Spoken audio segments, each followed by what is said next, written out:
Okay, so in our previous lesson, we were successfully able to create our first Django project. Now this is the time for us to create a Django app. Now you may ask, what's the difference between a Django project and then a Django app? A Django project is actually the parent environment that has all the necessary settings and arrangements to cater for a Django app. So we can have a single Django project with multiple Django apps. So for instance, if we take Facebook for instance, Facebook is the project, and then there may be different apps such as notifications app, messages app, groups app, feed app, and then all the other components of Facebook. So when we create a project, we can actually create different apps inside that project, and that is what we are going to do now. Now to do that, we will open our project folder, and then we will have to do it inside the project folder. So we will create the app inside the project. Okay, to do that, we will go to we are doing everything on our command prompt. So we open our command prompt. From the start button, we go to the start menu, we scroll down to Windows system folder, click on it, and then we open our command prompt. Now here it is. Now you see that we are not in the directory of the Django project, so we change directory into that. So to do that, our Django project is in the folder which is online store, and then the online store is on the desktop. So we first move on to the desktop, and then go into the online store folder, and then finally into the Django project. So we want to see the items inside the online store folder, so just do ls-l like this. This is going to list all the items we have in the online store folder. Hit enter.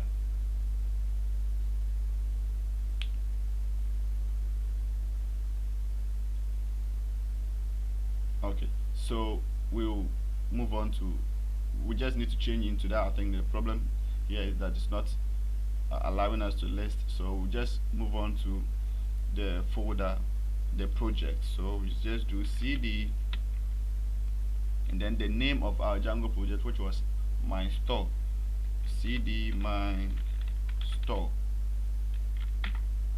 Alright, so now we are inside the my store project.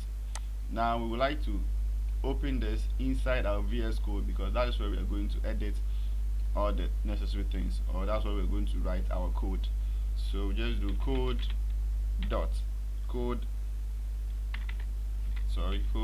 space dot, and then this will open our project in a VS Code for us, so that we look at the files and then the settings inside our project.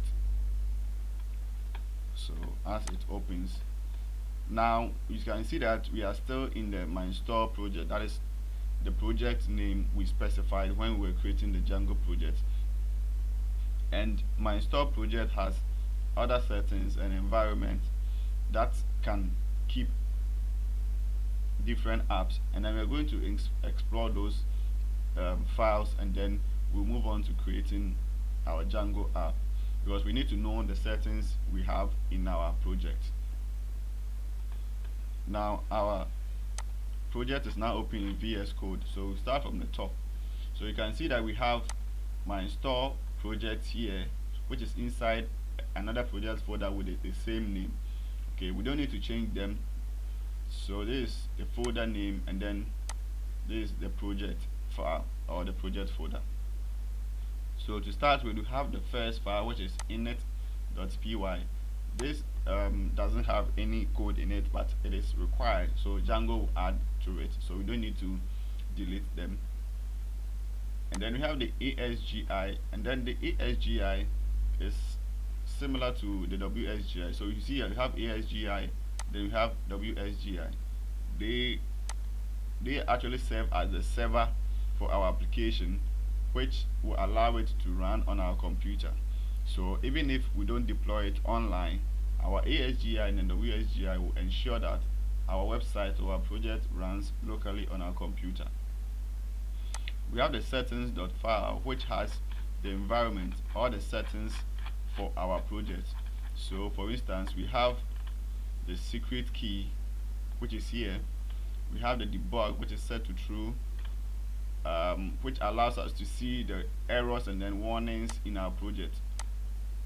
We have allowed host, which we will use when we are deploying online. We actually add the domain name inside this square bracket.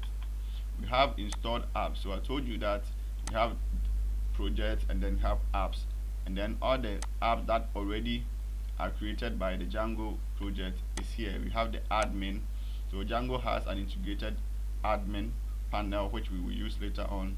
We have the Django auth, which is the authentications, allows us to use the sign in and then sign up and then change password and other things here. We have content types that takes care of the different content we are going to upload or we are going to use our website for. For instance, videos, audios, images, and other things. We also have the sessions app, which allows us to track our usage, okay, of the app. So if I'm using the app and then I'm signed in, the next time I open the website from the same browser, it should remember me so that I don't have to sign in again. So unless I sign out, it will also remember that I signed out whilst using it. So this is the sessions app. We also have the messages app that takes care of showing us messages to users and other things. Okay.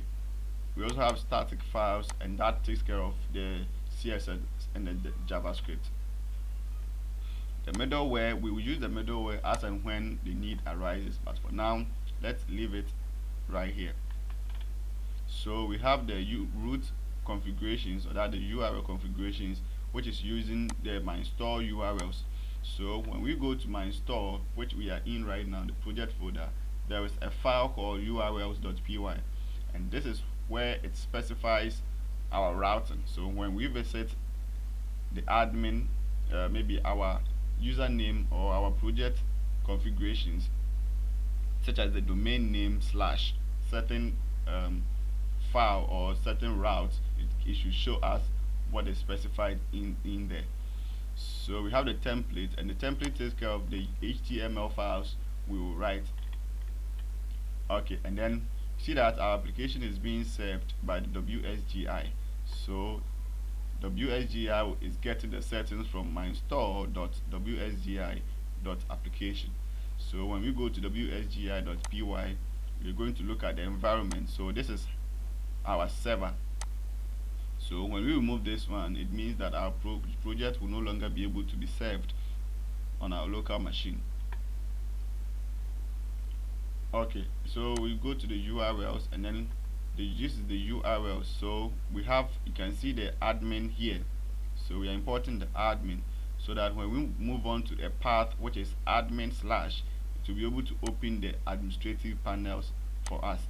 And this is where we are going to add our URLs to it, so that when we visit our home page, we will not look, we will see the specifications or the page we have specified for it. We'll come back to this very soon.